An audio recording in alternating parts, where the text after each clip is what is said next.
Halo pendengar setia podcast Cakep Polbangtan Medan, kembali lagi dengan saya Angeli. Pada episode kali ini kita akan membahas tentang topik padi dan peran Bulog dalam menjaga ketahanan pangan nasional. Dan untungnya nih Sobat Cakep telah hadir bersama kita Bang Rifki. Siap. Selamat pagi Bang. Pagi.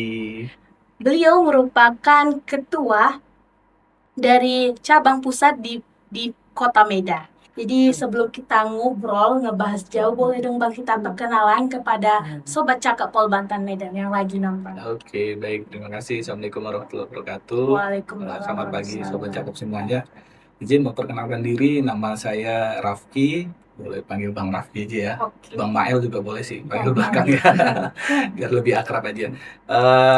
Saya kebetulan diberikan amanah sebagai pimpinan cabang Bulog Cabang Medan. Kami kebetulan sedikit nih ya cerita ya. Oke. Bulog Medan itu membawahi 6 kabupaten kota. 6 kabupaten. Nah, jadi mulai dari Langkat, Binjai, Medan, Deli Serdang, Sergei sampai dengan Tebing Tinggi. Jadi memang wilayah kerja kami 6 kabupaten kota itu merupakan daerah sentra pertanian.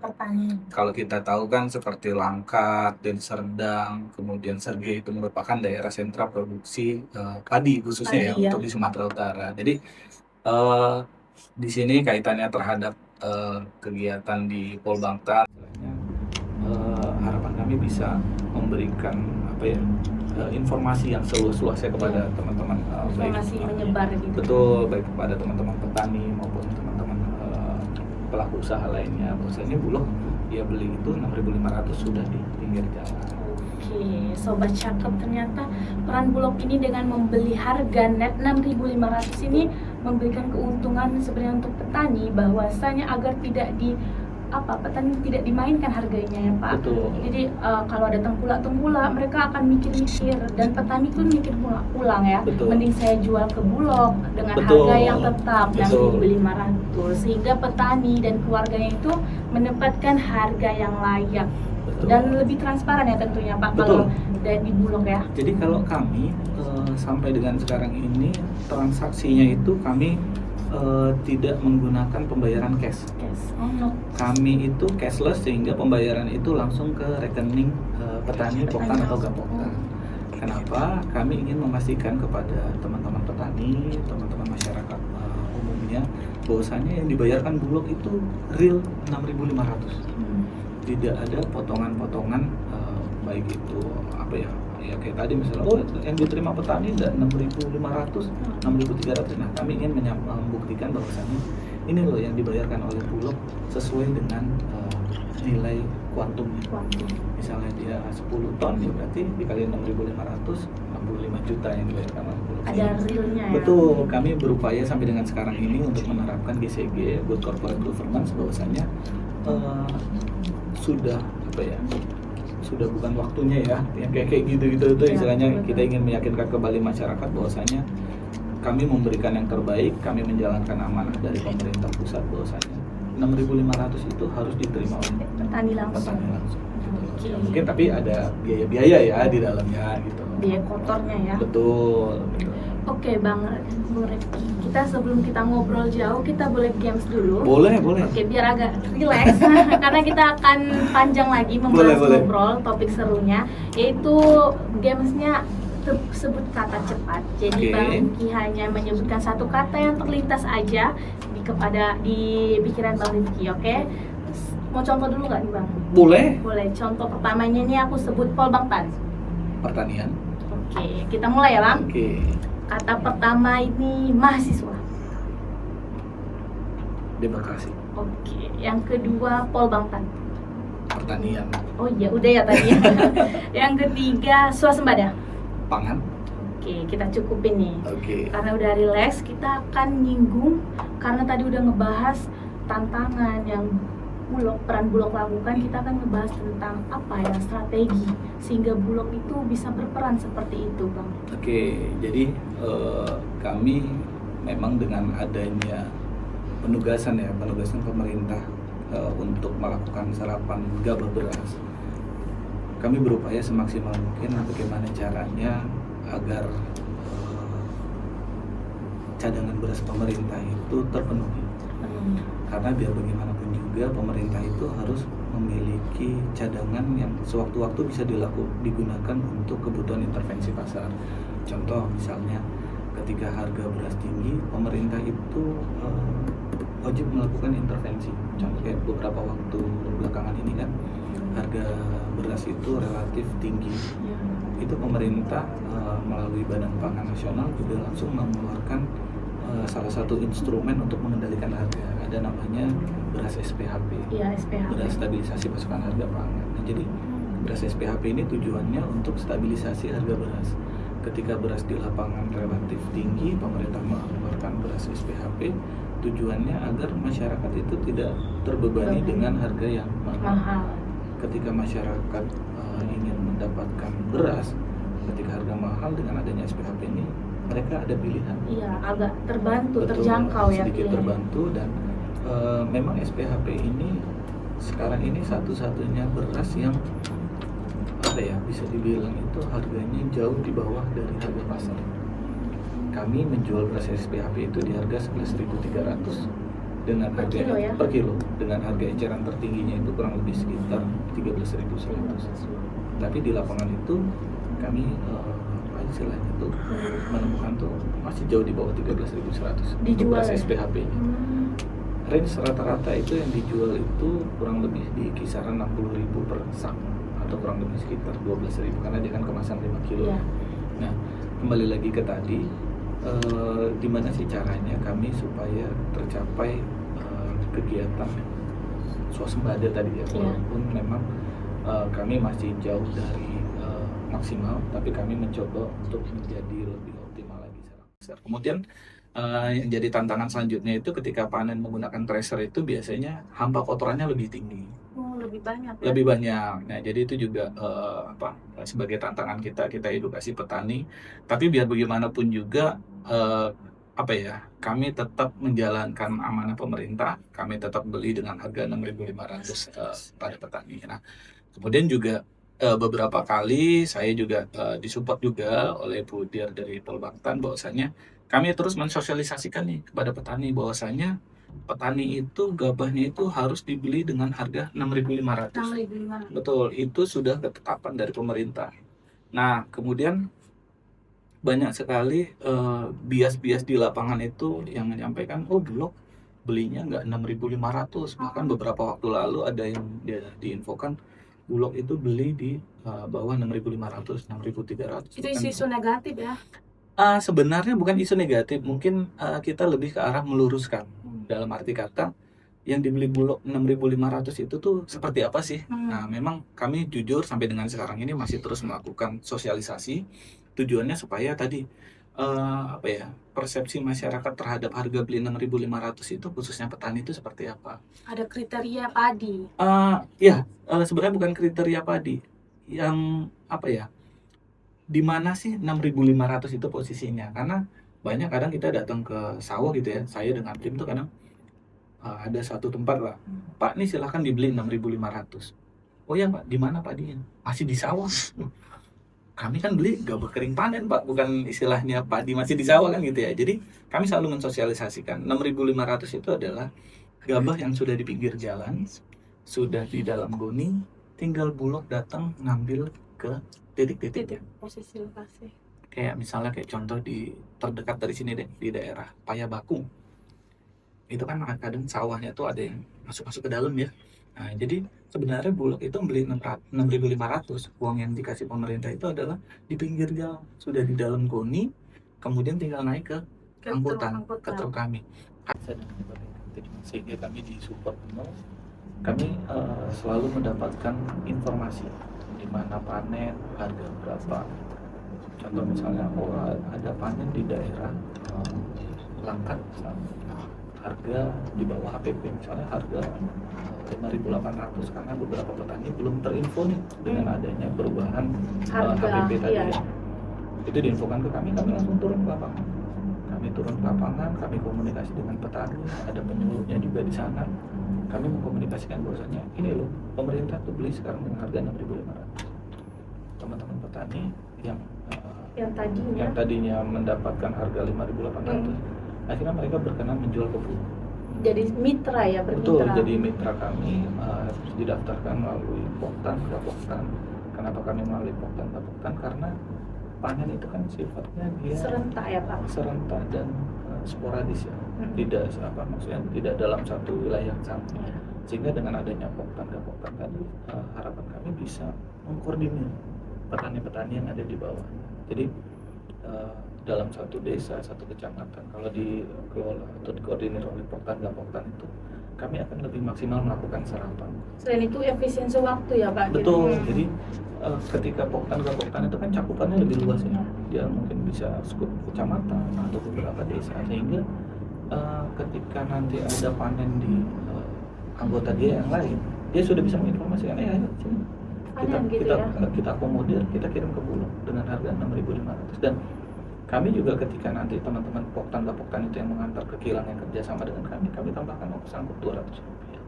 Jadi itu sebagai stimulus juga. Makanya langkah upaya kami terus berkoordinasi dengan teman-teman intersektoral tadi seperti TNI, Polri, kemudian juga teman-teman penyuluh, teman-teman dari Dinas Pertanian, Dinas Ketahanan Pangan, dan kebetulan juga kami sering berkoordinasi juga dengan Bu Dirpol Bangtan. Kami selalu mendapat info, Pak, di daerah sini ada panen nih, infonya harganya masih di bawah HPP. Kami langsung gerak ke titik lokasi, kami menyampaikan sosialisasi, kami beli dengan harga sekian, berkenan nggak dijual ke Bulog? Oh ya boleh. Tapi banyak juga case di lapangan itu bahwasannya teman-teman petani itu sudah memiliki keterikatan dengan tadi beberapa agen pula, sehingga mulai dari proses awal tanam mereka sudah ada ketergantungan dengan agen pula atau agen tadi. Itu apakah memiliki cenderung ada konflik Pak dengan antara Bulog dengan agen sebelumnya petani? Kami juga kan memahami ya, istilahnya kami berupaya itu kan menjaga petani itu mendapatkan harga yang baik dalam arti kata sesuai dengan ketetapan pemerintah. Ketika petani itu dibeli dengan agen misalnya di harga 6.000, kami biasa mencoba menawarkan boleh tidak dibeli oleh Bulog dengan harga 6.500, 6.000-nya monggo silakan dibayar ke agen. Tapi petaninya masih dapat selisih yang 500 tadi. Jadi tidak serta-merta 6.000 yang diterima petani. Jadi petani kan pikir, oh iya, kalau saya dijual ke Bulog, saya masih dapat lebih nih, Rp500.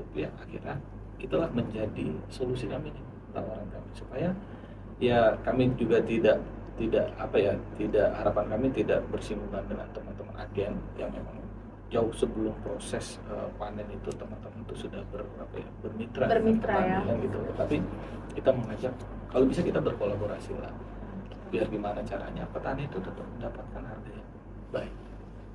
Itu dia Sobat Cakep, keren banget peran dan dari tantangan strategi dari Bulog yang telah diberikan, yang telah dilakukan di lapangan kepada petani-petani semua. Kemudian Pak, kan kita udah manen di sini di Pol Bangtan, boleh nggak kita Bapak kasih tanggapan terhadap kegiatan kita di kampus ini? Oke, saya juga kemarin kan dihubungi sama Bu Dir ya, bahwasanya Pak Raffi besok ada panen nih. Pikir saya panen di desa gitu kan, rupanya di kampus. di kampus gitu. Jadi keren nih kan kalau kampus misalnya ada ada kegiatan yang memang istilahnya tuh langsung ke lapangan. Gitu. Ya. Karena kan selama ini kita tahu kampus tuh biasanya lebih ke teori ya, akademis. Karena kita advokasi. Betul. Jadi ada teknisi. Betul. Jadi ketika tadi saya datang diajak oleh Bu Dia melihat Pak ini Pak potensinya panen hasil tanam kita ada beberapa, ada yang padi kogo, ada yang padi rawa, ada yang padi irigasi, padi apung juga ada. Betul, ada padi apung juga. Nah, tadi ketika lihat situ kemudian juga saya lihat dari hasil produksi ketika masih di padinya itu cukup bagus, usia panennya juga sudah mulai kuning semua. Karena beberapa tempat terkadang ada yang panennya itu belum mencapai usia maksimal. Nah, jadi terkadang dalam satu bulirnya itu dia masih ada yang hijau. Nah, itu tidak merata ya. Tidak merata. Nah, jadi makanya saya lihat, ini udah keren nih Bu. Ini kalau misalnya memang digiling ini mungkin mudah-mudahan rendemennya bisa ketemu. Mungkin rendemen bisa 51 sampai 52. Nah, karena kan Ya tadi kalau tadi pas saya cek itu kendala kita kan mungkin pagi ini karena semalam tuh curah hujan cukup tinggi ya. Jadi ketika kita datang kadar airnya relatif tinggi, tapi hasil komunikasi kalau bisa Bu panenannya agak siang supaya tadi padi itu kena matahari dulu dan airnya itu tuh kadar airnya ya, sedikit lebih rendah. berkurang sehingga nanti yang pastinya akan berdampak juga ke rendemen gitu. Makanya kalau saya lihat wah ini keren nih, ibaratnya di kampus nih bisa apa ya, bisa menciptakan suatu iklim pertanian yang memang langsung base-nya itu ke lapangan langsung gitu kan, langsung tanam. Ketika pas mau panen Bulog datang, iya. Bulog mau beli nggak ya, kalau kayak gini kami mau lah bukan gitu ya, karena kita lihat secara kualitas dari padinya itu baik gitu dan sangat baik, malah sangat baik dalam arti kata hampir semuanya itu sudah kuning kering. Dan kita tes tadi pakai meter kadar air relatif sudah masuk 31%, yang mungkin tinggal waktu pemanenannya aja sih gitu. Nah tadi kami juga komunikasi dengan Budir ya, insya Allah nanti hari Senin itu akan dilakukan proses pemanenan secara keseluruhan serentak ya. Nah nanti insya Allah kami Bulog akan melakukan pembelian sesuai dengan harga pemerintah. Wah, tuh Sobat Cakep, tentunya kita langsung bermitra langsung dengan Pak Rifki sebagai Bulog. Jadi tentunya kampus ini bukan hanya mencetak generasi yang paham teori aja, tapi langsung mempraktekkannya langsung. Dan sebelumnya Bang, sebelum lanjut kita boleh nikmatin ini. Boleh. Ada sajian kopi. Aduh. Namanya dari Kopi Agrista Coffee Lab. Boleh dicobain? Coba ya.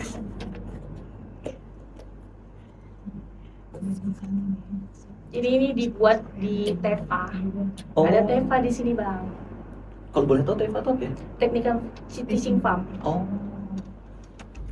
Jadi Hmm. untuk lab pengolahan kopi dari proses pembibitan, pengeringan, pencucian, roasting, grinding di situ semua sampai menjadi sajian kopi. Sampai jadi kopi ya. Boleh testimoni ke sobat cakep semuanya?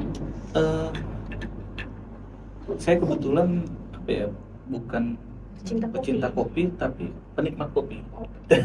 Kalau pecinta kopi itu kan tahu secara Spesifik, detail ya. ya. Tapi jujur enak banget, kopinya enak banget. Kemudian juga dari aromanya tuh ya kuat lah bisa dibilang ya, kuat tapi tidak terlalu pahit.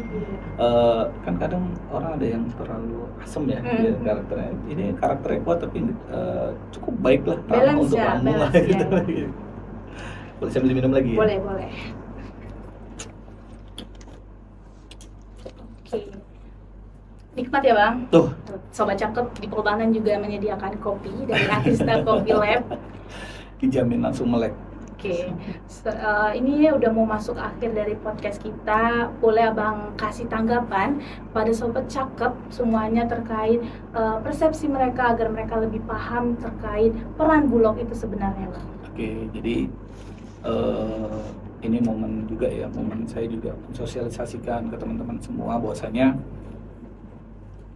Indonesia itu kan negara agraris, iya, negara agraris yang memang secara base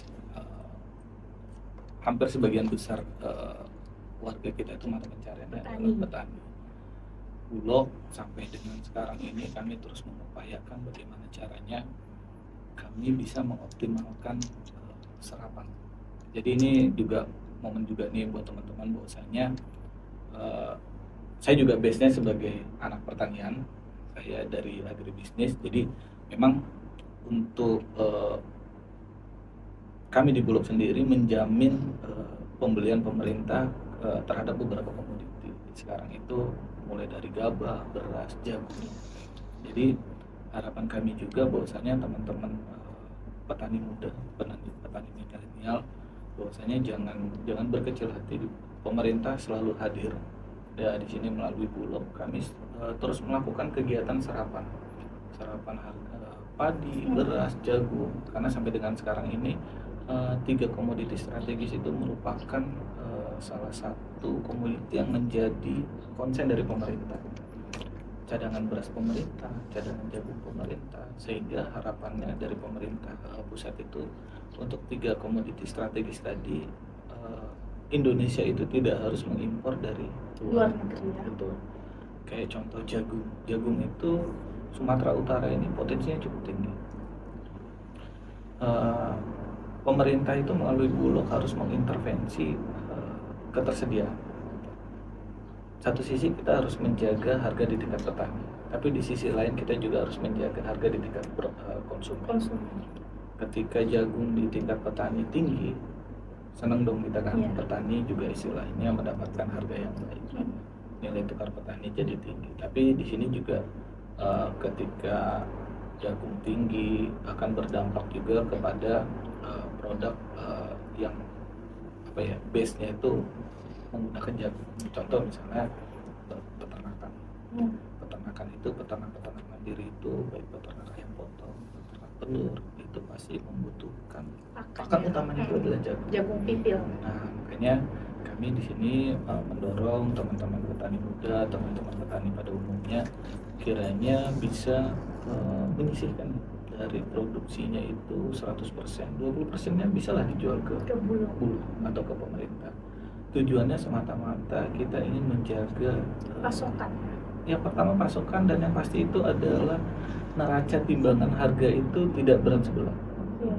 Ya, maksudnya kita senangnya harga petani tinggi, tapi kan kasihan juga nanti konsumen terbebani dengan biayanya ya. Jadi harapan kami dengan adanya intervensi pemerintah 20% itu kami bisa menjaga harga di tingkat konsumennya agar semua stabil. Betul, ya? Ketika nanti misalnya petani jagung itu ada produksi 10 ton, 2 tonnya dijual ke Bulog, 8 tonnya dijual ke teman-teman pengepul swasta, mau silakan. Tapi yang 20 ton itu harapan kami bisa yang 20 ton itu, yang 2 tonnya bisa sebagai cadangan pemerintah. Ketika nanti di momen-momen misalnya harga jagung itu tinggi, produksinya berkurang karena kan jagung itu kan tidak sepanjang waktu ya. Musiman ya. Musiman. Jadi pemerintah itu bisa intervensi ke petani-petani mandiri, petani-petani ayam potong, ayam petelur, sehingga ketika nanti terjadi gejolak harga, teman-teman peternak ayam potong, ayam petelur tadi itu mereka masih bisa mendapatkan pangan dengan harga yang terjangkau. Karena kita SPHP itu bukan hanya sebatas SPHP beras, kita ada juga SPHP jagung. Kalau tidak salah harganya itu terakhir di 5.500. Beda 1.000 ya. Jadi kalau Bulog beli 6.400, kemudian SPHP jagungnya itu 5.500, itu kan ada selisih subsidinya yang ditanggung oleh pemerintah. Nah tujuannya itu supaya masyarakat konsumen itu terbantu nanti, tidak mengalami gejolak harga yang cukup signifikan. Tapi kalau misalnya pemerintah nggak punya stok, kan bingung ya. Mau cari kemana kan gitu. Ketika petani peternak telur dan ayam itu bilang, oh kami nggak ada stok ini, ya ujung-ujungnya mungkin yang masuk itu adalah barang-barang impor. Misalnya gandum impor, karena kan campuran konsentrat itu biasanya kalau tidak bisa dipenuhi dari jagung, itu biasanya dari gandum dan semuanya. Nah, gandum itu barang-barang ekspor itu kembali lagi sangat bergantung kepada kurs dolar dan ketersediaan di pasar internasionalnya. Makanya ya mudah-mudahan ini juga mungkin bisa jadi momen sharing diskusi bagi saya juga pribadi, khususnya bagi teman-teman sobat cakep semuanya, bahwasanya mari sama-sama kita memaksimalkan potensi yang ada di Indonesia. Iya. Kalau bukan dari kita untuk kita, ibaratnya siapa lagi? Karena memang kami ingin memastikan bahwasanya negara hadir di tengah-tengah masyarakat, baik itu petani maupun konsumen pada umumnya. Wah, itu dia Sobat Cakep, episode kali ini sangat informatif. Siap. Yang telah dipaparkan oleh Bang Rifki. Jadi tentunya kepada Sobat Cakep, kita harus berkolaborasi. Betul. Karena satu kata, kolaborasi. Dengan kolaborasi kita akan menyatukan kekuatan, mulai dari TNI, Polri tadi udah ikut. Betul. Ya Bang. Sehingga kita tujuannya fokusnya petani, agar petani itu mau memberikan sebagian hasil panennya itu untuk didistribusikan kepada Bulog. Karena tujuannya apa? Untuk masyarakat, stabilitas ekonomi. Oke, ada lagi Bang mau disampaikan ke Sobat Cakep? Saya rasa cukup. Oke. Kita akhiri ya. Untuk Sobat Cakep, pantengin terus dimanapun platform podcast cakep, dimanapun mau baik YouTube, Instagram, dan lain-lainnya. Dan pantengin episode yang bakal seru lainnya dengan narasumber-narasumber inspiratif. Bye, boleh say bye. Makasih ya, Bang. Oke, sama-sama.